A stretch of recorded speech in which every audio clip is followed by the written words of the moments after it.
They traded me for a horse with a limp and a sack of dried beans.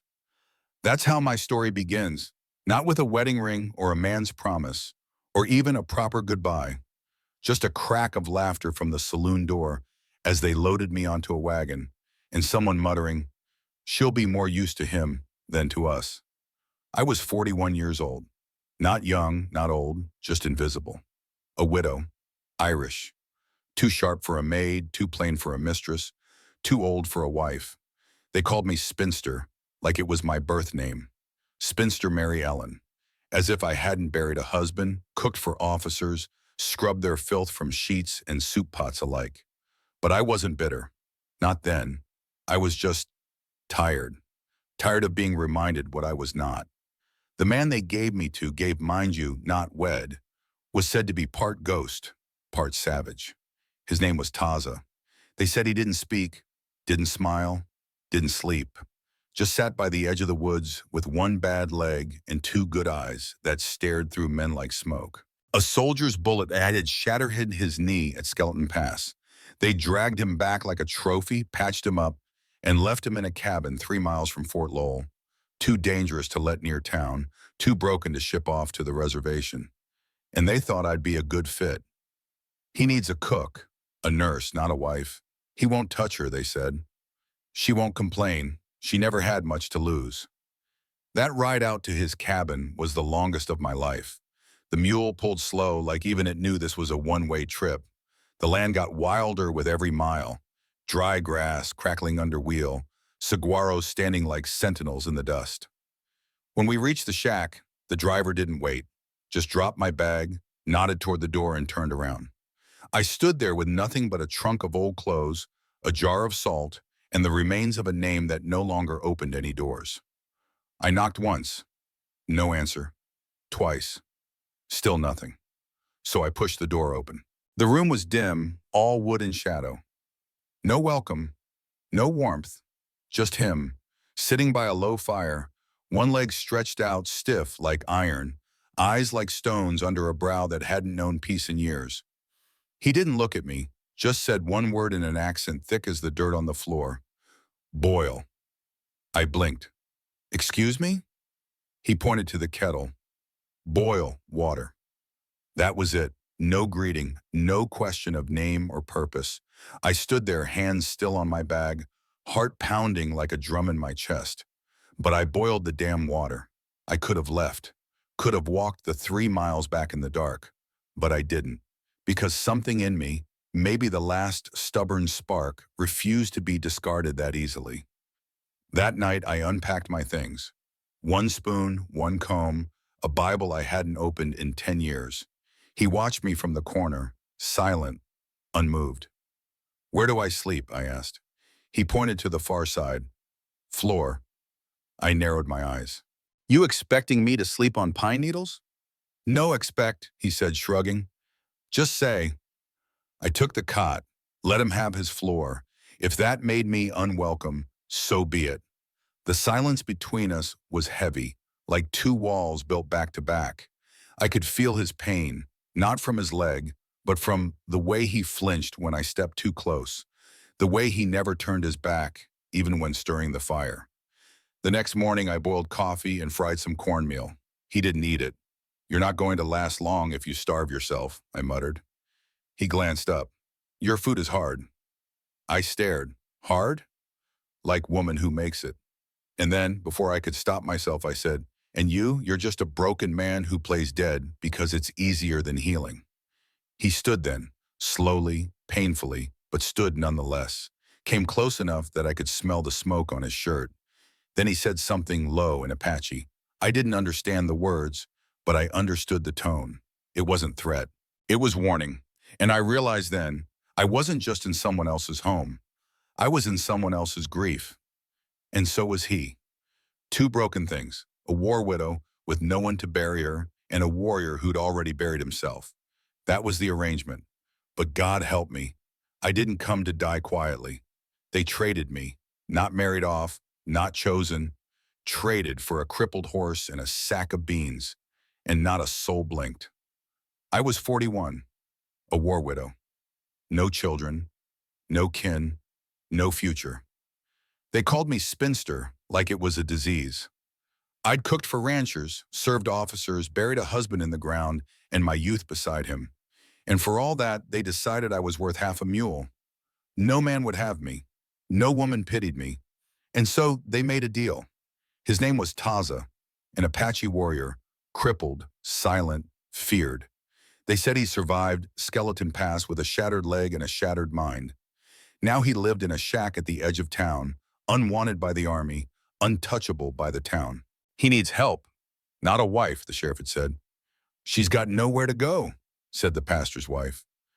So they pushed us together like two pieces that didn't fit, splintered, cracked, unwanted. He didn't ask for me. I didn't ask for him. But the trade was made. The cart dropped me off just before sundown. The driver didn't look me in the eye. He dumped my bag in the dirt, turned the mule, and left me standing there, dust in my mouth, pride in my teeth. I knocked on the door, no answer. Knocked again, still nothing. So I walked in. He sat by the fire, legs stiff, wrapped in buckskin. Braids hung past his shoulders. His eyes didn't move. He didn't flinch. Boil, he said. One word. No greeting, no name.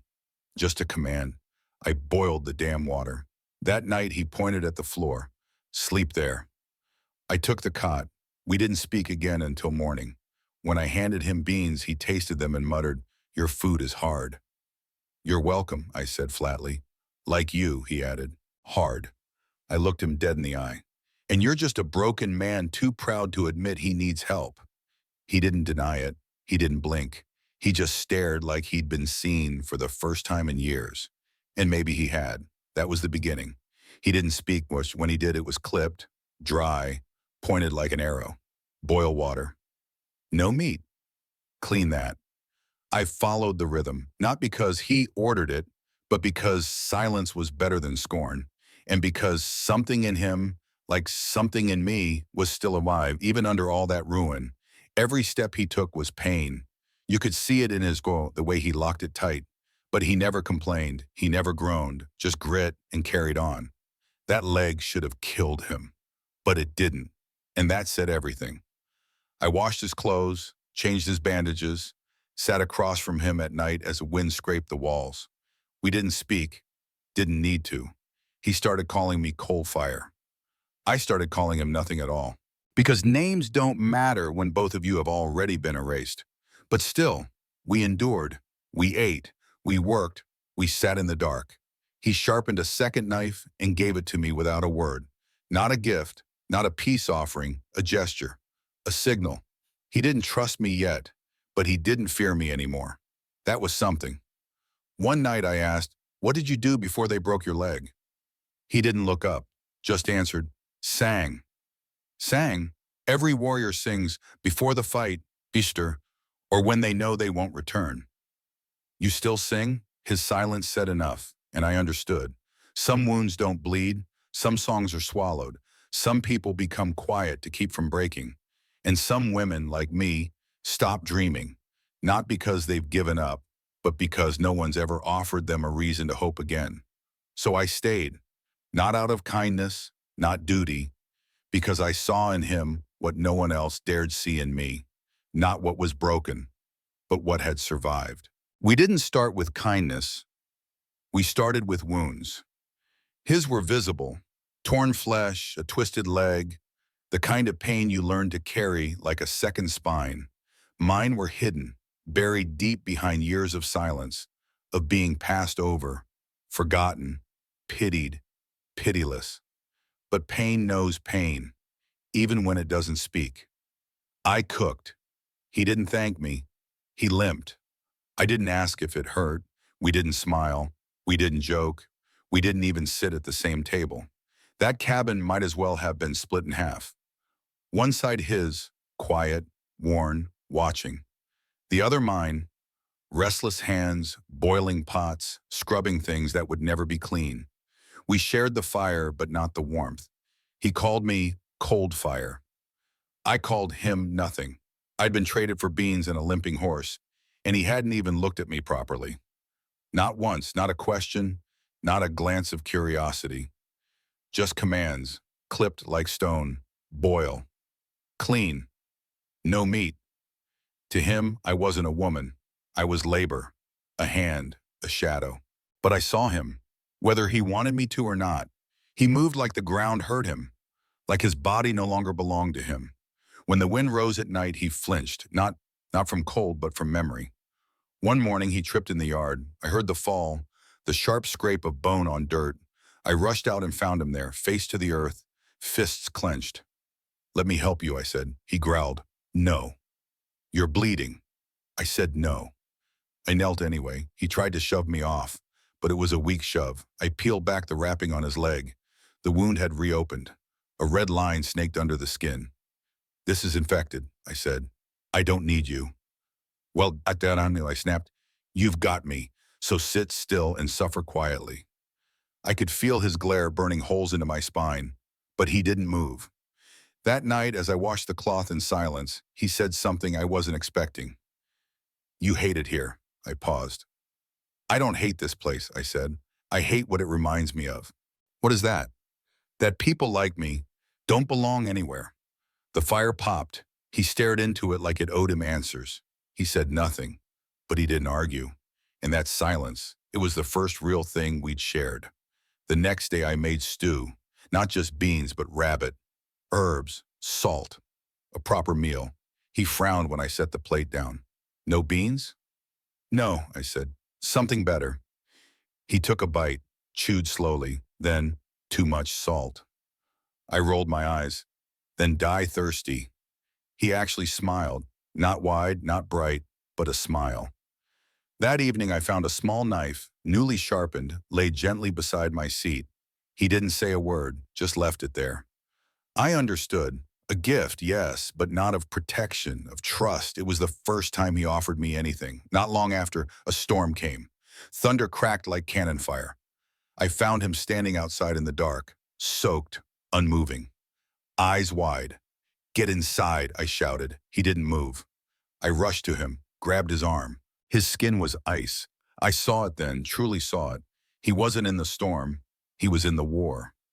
Back in Skeleton Pass, where men screamed and fell and burned, and maybe he thought if he stood still enough, it wouldn't find him again. I wrapped a blanket around him and let him inside. He sat by the fire, trembling. I sat across from him, wringing the rain from my sleeves. After a long time he spoke. "I watched my brother die in a creek of blood." His eyes were open, but he wasn't there. I didn't breathe. He added, "That storm sounds like that day." I nodded. Then I said, "My husband died in silence. They said he was brave, but they also said he screamed. So I don't know what to believe anymore." Taza didn't look at me, but he listened. I continued. "After the funeral, the pastor told me I was still young, that I should remarry. He said a woman without a man is like a horse without a saddle." Taza chuckled. "A horse with no saddle runs faster," he said. I smiled. That was the night the silence changed. It wasn't a wall anymore. It was a rope, fragile, stretched between us. But there. I began cleaning his wound more gently. He didn't flinch. He began watching me cook without judgment. I asked him which herbs he used before the army came. He showed me. I wrote their names down in a journal I hadn't opened in years. He said, "You learn like child." I said, "You teach like one." He laughed. "We didn't fall in love. Not then. Not suddenly. Love isn't fire. It doesn't strike. It grows. Quietly. Like roots under frostbitten soil." One night I found him sitting on the porch staring at the stars. He said, "Do you ever dream?" "Sometimes." "What of?" "Places I can't go back to.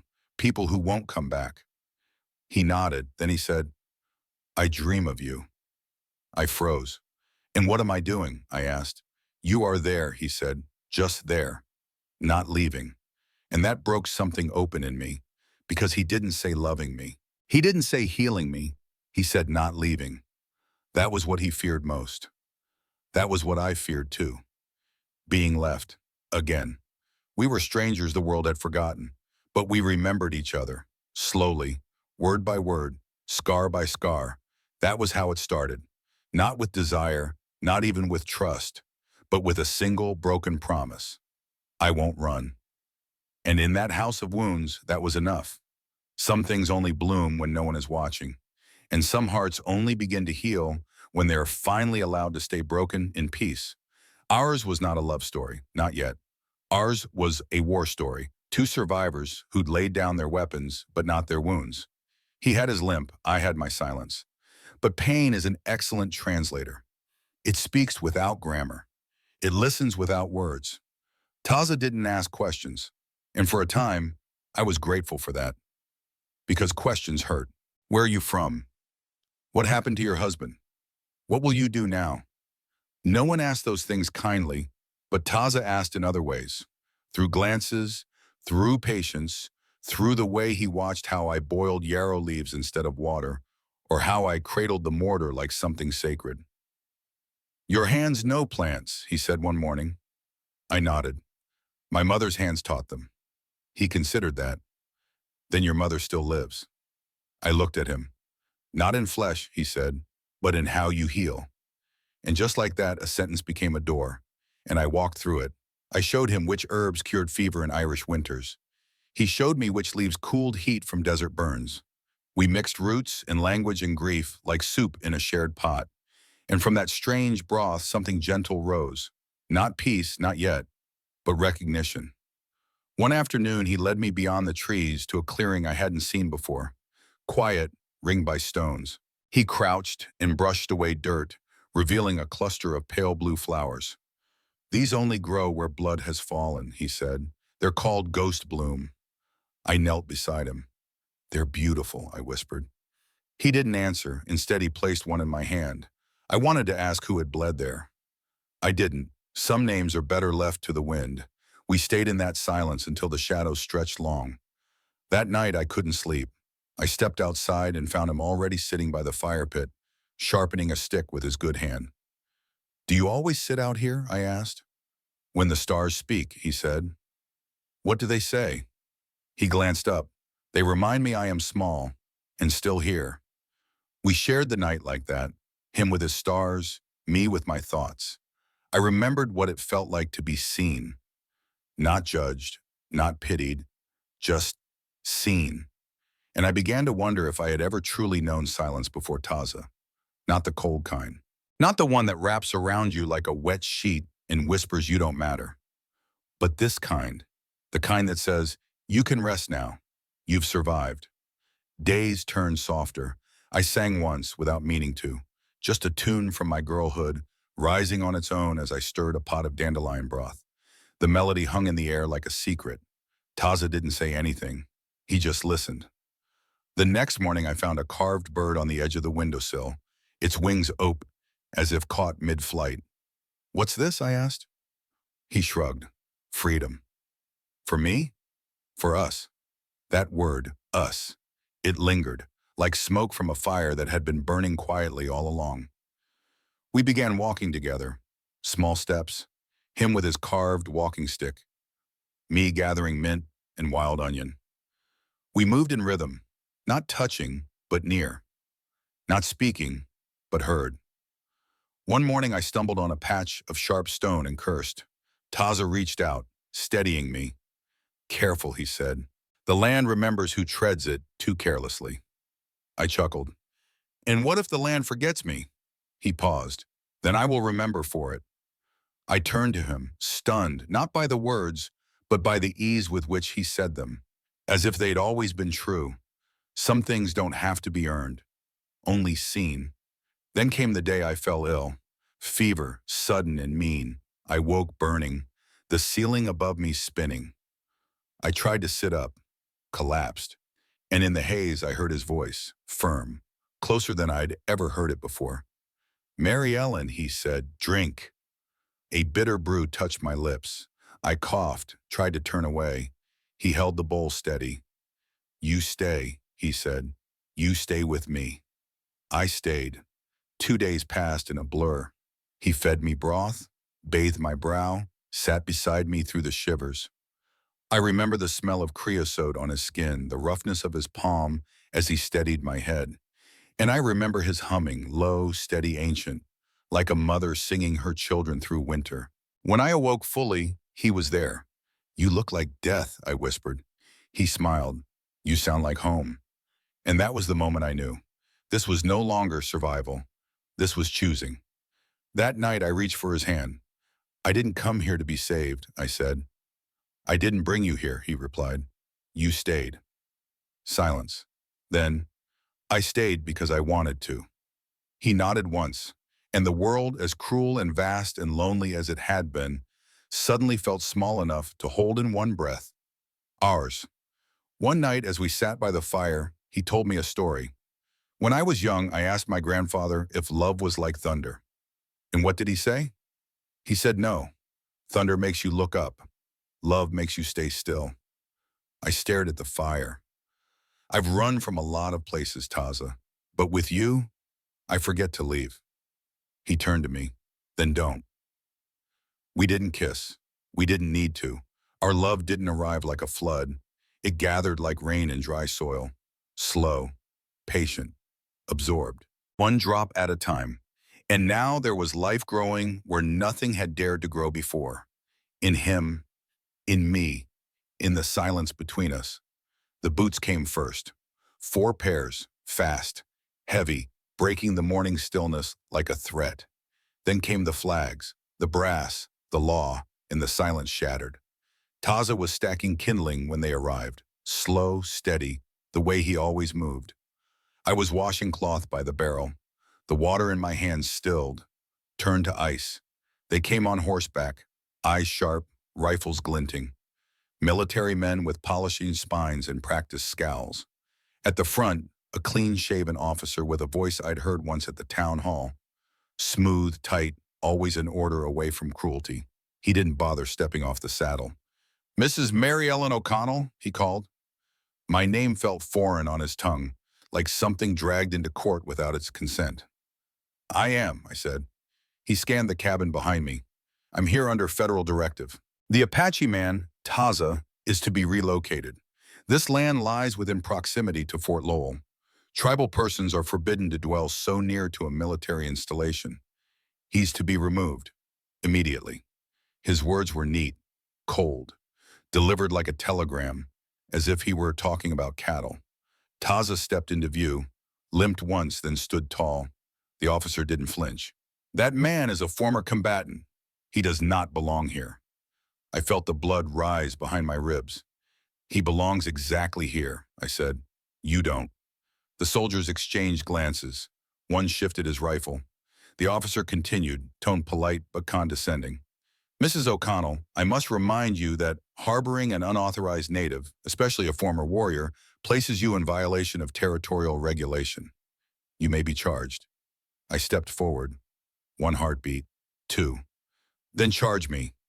The porch creaked under my boot. My apron still smelled of soap. My hands were red from lye, but they didn't shake. "I have buried one man who served your colors," I said, voice sharp. "I will not let you take another because your paperwork says he doesn't count." The officer raised a brow. "Ma'am?" "No," I said, louder now. "Don't ma'am me. Don't stand there with your boots polished and your conscience clean while you call a man by what he was. He is not a combatant. He is not your enemy. He is a man who survived your war and asked for nothing more than to grow herbs and mend his leg in peace." The young soldier to the left shifted again, nervous. And then the officer said it. "You've been compromised. Emotionally, spiritually. That's what they do. Turn kind women into rebels." I laughed, and it wasn't pretty. "You think this is weakness? You think standing between you and him is a failure of judgment?" I stepped off the porch. "You forget what women like me are made of. We don't break, we bury, we bleed. We serve meals to the men who come home without arms, and we clean the floors of houses we'll never own. And when they tell us we're too old, too cold, too loud, we endure." I stood beside Taza. He didn't speak, but I could feel his breath like thunder behind me. "He never asked me to stay," I said. "I chose to, and I'll choose again, every morning. Even if you bring 100 rifles next time." The officer's jaw clenched. "You're obstructing an order." "I'm honoring something higher than your order," I hissed. "I'm honoring a life." The standoff lingered. Wind swept through the trees, Somewhere, a hawk cried out overhead. Then the officer turned his horse. "You have 3 days," he said. "Then we return, with chains, if we must." He didn't wait for my reply. The horses vanished in a storm of dust. When the trail went still, I turned to Taza.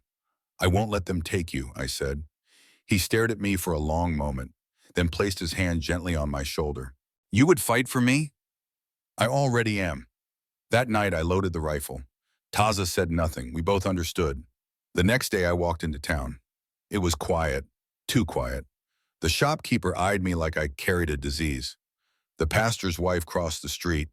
A child whispered, "That's the Apache's woman." But I didn't lower my head. I walked into Callahan's store, looked him square in the eye. "I need flour, salt, ammo." He hesitated. "You sure about this?" "No," I said, "but I'm more sure than I've ever been." He didn't speak, but he packed the bag. When I got home, I found a sack of kindling on the porch. No note, no explanation. That evening, 3 neighbors walked up the trail, the blacksmith, the school teacher, one of the widows from the church. They stood in silence, hats in hand. "We heard," the blacksmith said. I raised my brow. "And?" He looked at Taza, then at me. "Just thought maybe you shouldn't stand alone." My throat tightened, but I didn't let it show. When Friday came, they returned, this time with 6 soldiers, and found 5 townsfolk already waiting, sitting on barrels and fence posts, quiet, firm, like roots in the ground. The officer dismounted, clearly irritated. He scanned the scene like a man who'd lost control of a dog he thought he owned. "Mrs. O'Connell," I raised the rifle. He froze. "You want him, Asa?" I said. "You come through me." He didn't move. The air was razor sharp with tension. Taza stepped forward, just a pace. He said in English, clear and strong, "This land remembers me." The officer blinked, as if hearing his voice for the first time unsettled him more than the gun. "You cannot erase me," Taza continued. "You tried, but I remain." Then he looked at me. "She does too." Something broke in the officer's posture. Not fear, not defeat, realization. This wasn't about territory or policy. This was about power, and they'd lost it. Without a word, he turned. The soldiers followed, and just like that, the war ended. A one ended, not with blood, but with refusal, with 2 people who would not be moved.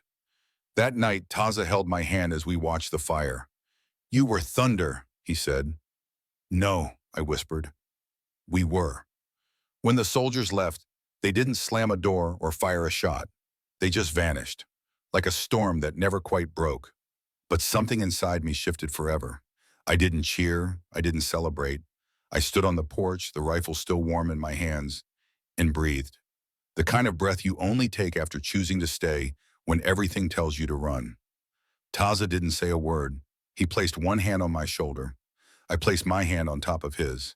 And for a long time, that was enough. We didn't need to speak. We'd already said the loudest thing 2 people can say in a world like ours: we won't move. The town changed quietly.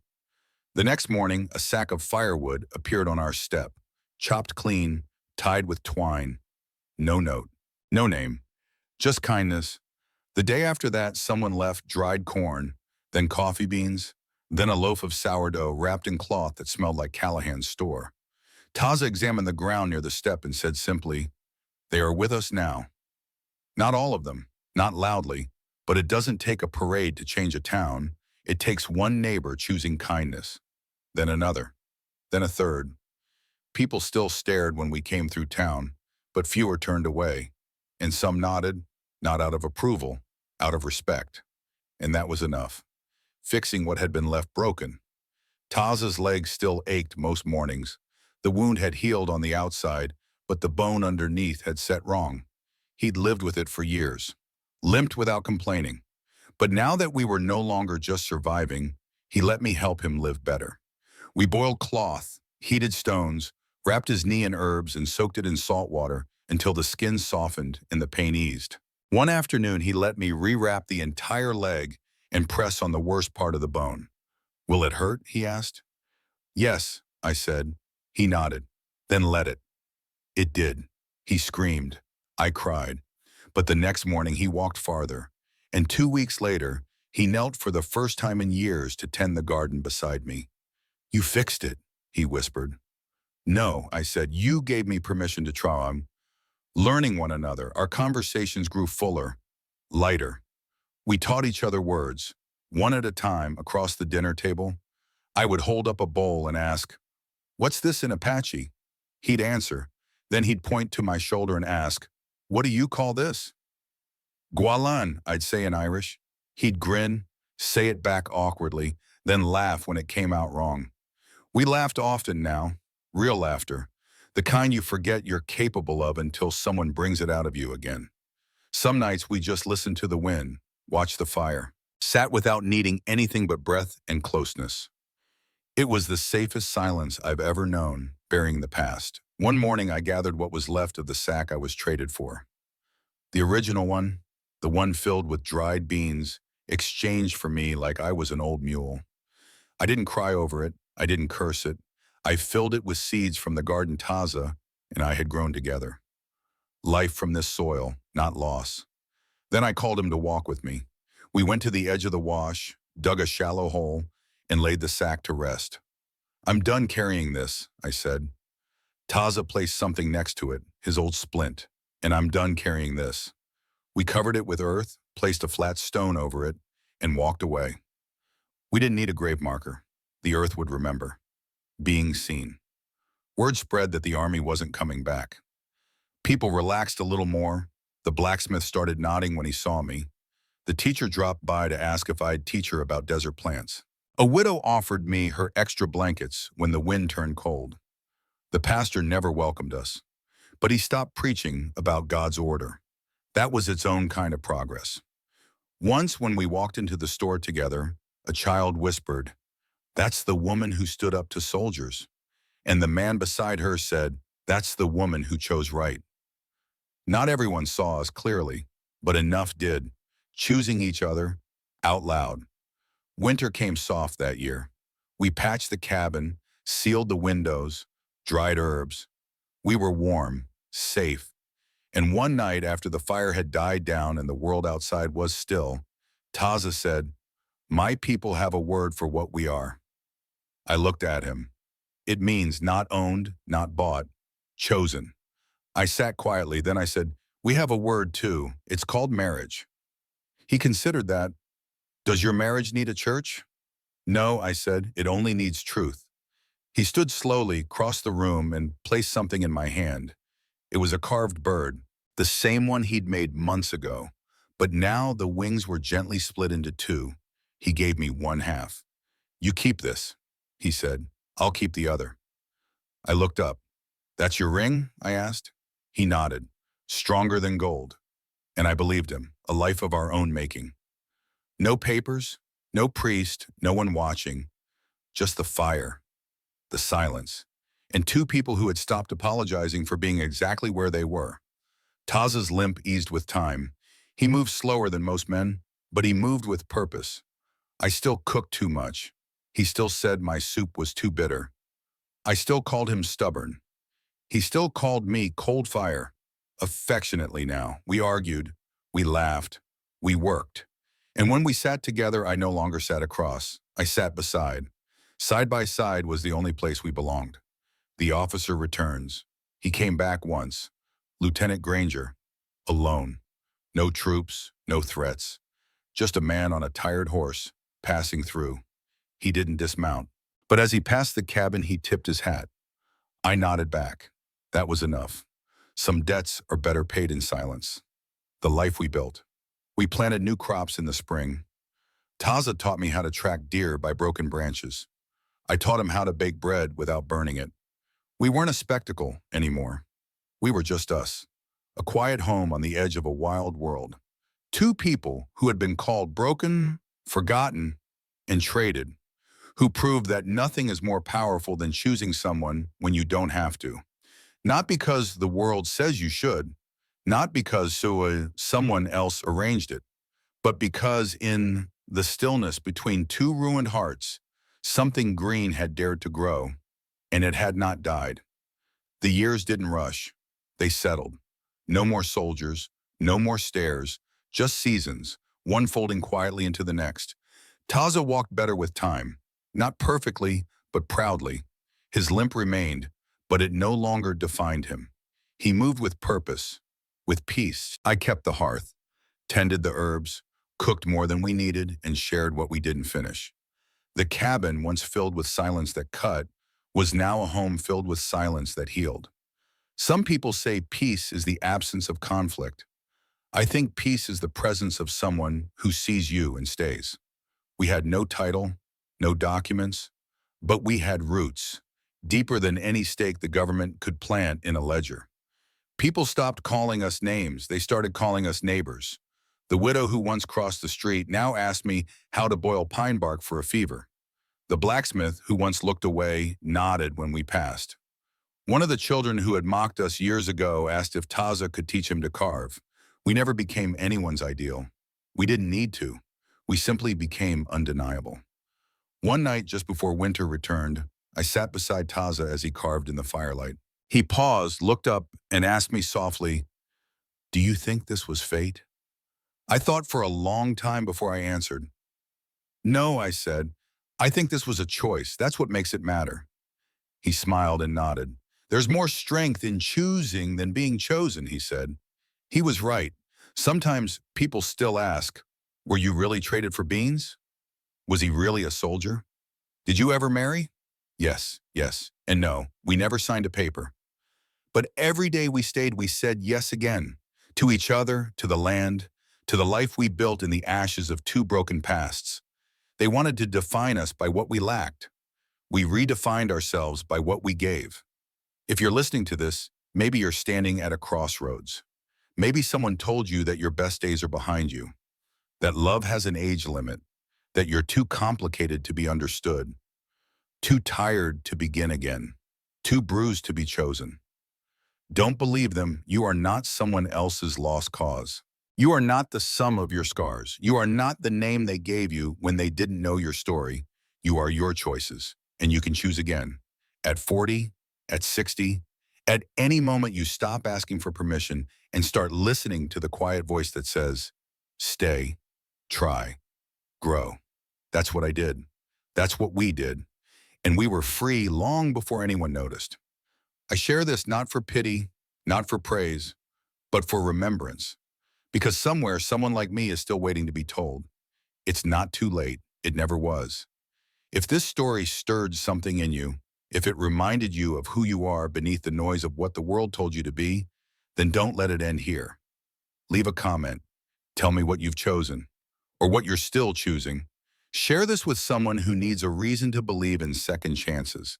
And if you believe stories like this still matter, real, human, imperfect stories, then like this video and subscribe to Mythic West Stories. Because we're not just telling old tales, we're keeping truth alive. Let this be the last thing you hear from me today. The world will measure you. The world will name you. But only you can decide what takes root. And if you choose love, quiet, fierce, everyday love, then you've already won. Thank you for listening. And wherever you are, stay.